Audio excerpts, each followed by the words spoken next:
XXXY chromosomes are insufficient.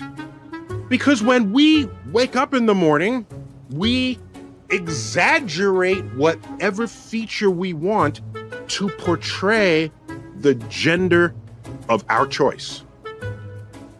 Either the one you're assigned, the one you choose to be, whatever it is.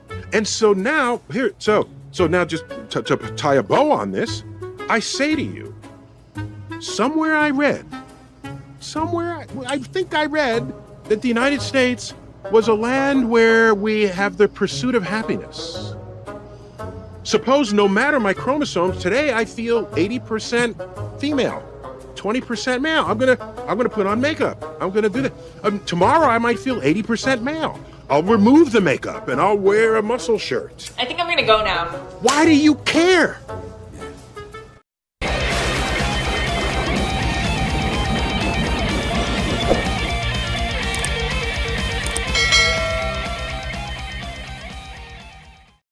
Neil DeGrasse Tyson recently came on the Triggernomonetry Pod Cast to discuss some culture war issues, specifically the transgender debate that we're currently having here in the United States of America. But of course, as you guys heard, he said XXXY chromosomes should be thrown out the window for the sake of a person's feelings.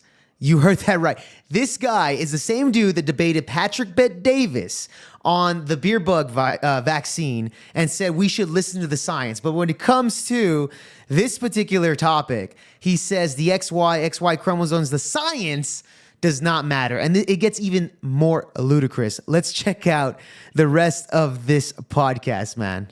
My only point was that if who you decide is male and female in the street is a construct of style and trends and what the beauty industrial complex wants you to see. Nobody's making that argument, If that's how we establish gender, we don't. Then maybe some people want to be fluid within that gender identify. So they'll wear a skirt, but maybe have a beard, or they'll mix and match that in whatever way Neil, you want. Sorry. Hold on. I'm not. Wait. I'm almost done. So, okay, if a person using the tools of the beauty industrial complex wants to mix and match this, yeah, and they are expressing their freedom in a free country to do so.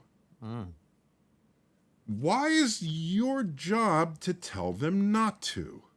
Okay. Again, Neil deGrasse in this particular situation here is making a straw man. He is making an argument saying that people don't want these individuals to dress a certain way, act a certain way, and that's the big issue.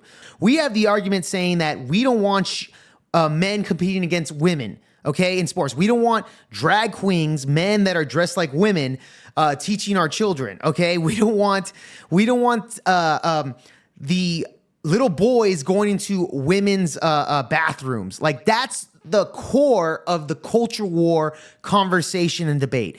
Neil deGrasse is just making a straw man, trying to convince you that the real problem is that, oh no, everybody's just mad because they don't want a certain person to feel a certain way. Because again, he's throwing biology out the window when it's convenient to him to say that feelings matter in this situation.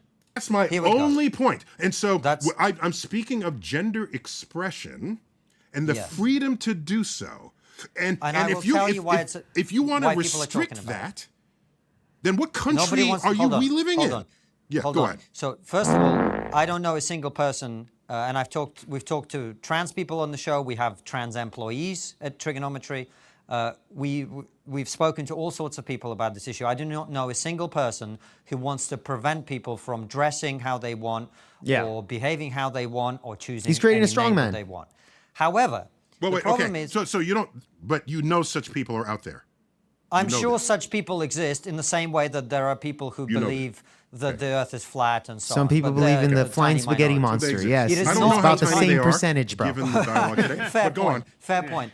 However, what I would say is that the conversation in the public consciousness has become prominent not between people who want to defend the right of anyone to dress how they want and the people who want to prevent that. The reason the conversation has become an issue is that we assign and allow certain privileges to people based on their sex. Yeah. If you are female, you get to go to places that only other females are in, like changing rooms and toilets and so on.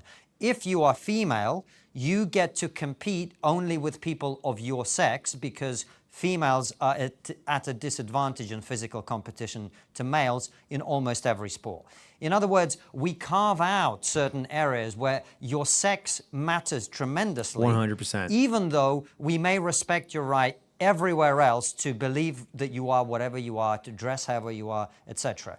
So your claim that today you woke up and put lipstick on and grew your hair out long and tweezed out your mustache and whatever, and therefore you are female, has an impact on other people in certain contexts in which that is a problem. You gave only 2 contexts. Do you have others? Sorry, I wasn't finished. And in those contexts, it is essential, people would argue, to protect women from unfair competition and from various risks for which female-only spaces already exist. That's why people are having this conversation. Okay. It's not out of bigotry. Do you have more than those 2 examples? And I'll address each of those in turn. All right. No, there's a third one I can give you very easily. No, In this country, for politics, we have female-only shortlists for positions in affirmative Parliament. action. Yes. Therefore, I didn't know if you about claim that. That's interesting.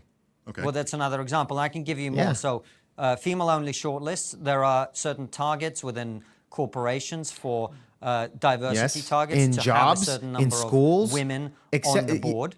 Therefore, when you make a claim that you are female, you are attempting, whether intentionally or not, to insert yourself into categories that are deliberately designed to protect women's interests. Yes, sir. That is the concern that people have. So there's 4 examples for you there. Please address them. Sure. So interesting about the Parliament. I have to look into that to find out what is it try to ensure the representation of women? Is that the goal? That's correct. Yeah, okay, correct. fine. So that's which perfectly I don't noble support cause representation. there. So, Go about with sports, very interesting. There was a case where a woman wanted to be they wanted to disqualify her from an event. She had very big muscles, and she had naturally high testosterone levels. Okay, she was genetically female, but unusually high testosterone level. Was she taking And steroids? so that weirded everybody out. So I'm wondering whether the future of those sports is you don't contest gender with gender, you contest hormone ratios. Well, hold on a second. What But do the you think of the differences physiologically between men and women are not just hormonal. Women have a different hip angle. They have different heart capacity. They have different lung capacity. I mean, there are profound physiological differences, different bone density. We've had professional athletes on the show to talk about it. I don't have a problem with that. So then you find ways to slice the population so that whatever the event is interestingly contested. He literally said, okay, let's divide things up on hormones then. Bro, you do realize a woman with really high testosterone on the team is very rare. If she does have that, then that's okay. Like, she's still a woman. That means she has an advantage, and that's fine. If you look at even the NFL, the NBA, it's completely dominated by a particular culture of people, the blacks. Okay? Why is that dominated? Because the blacks are on a physicality level are superior than the vast majority of the races here on earth, which is why they dominate the NFL, which is why they dominate the NBA. That's fine. They're still males. Me as an Hispanic, I can't physically, on the average category of the races, bro, like we are very different even when it comes to the males. When you want to mud up the lines and add females and transgenders in there and say, let's just do it through hormones, the category is still going to be the same. Like, dude, we already have women's sports. That's literally the division of hormones. And guess what? Nobody watches the WNBA. Nobody cares. It's the same thing. So again, Neil deGrasse is trying to be nuanced, but is absolute garbage thinking, because he's thinking that this is brand new thoughts, but it's not. It's already there in plain sight. But yeah, bro, in wrestling, they said, let's make weight categories. Yes, we know that. Okay. So we make weight categories. So I don't wrestle the 120. I wrestle a 190 pounder. So a wrestling match is not just this one person against the other person. It's 10 matches. And each one is intensely interesting because they are matched. Okay? Yeah. Combat sports, yes. What the trans conversation is foisting upon us is the need to find ways to slice the athletic universe such that we still have interesting fair matches. And is it a combination of did you go through puberty as a male and then transition? Did you have puberty blockers? What is your hormone level more now? of that? Come on. If you want to compete. So it requires more creative thought. Rather than saying no to it all, let's be creative about this as we were with wrestling, as we are with practically any other sport.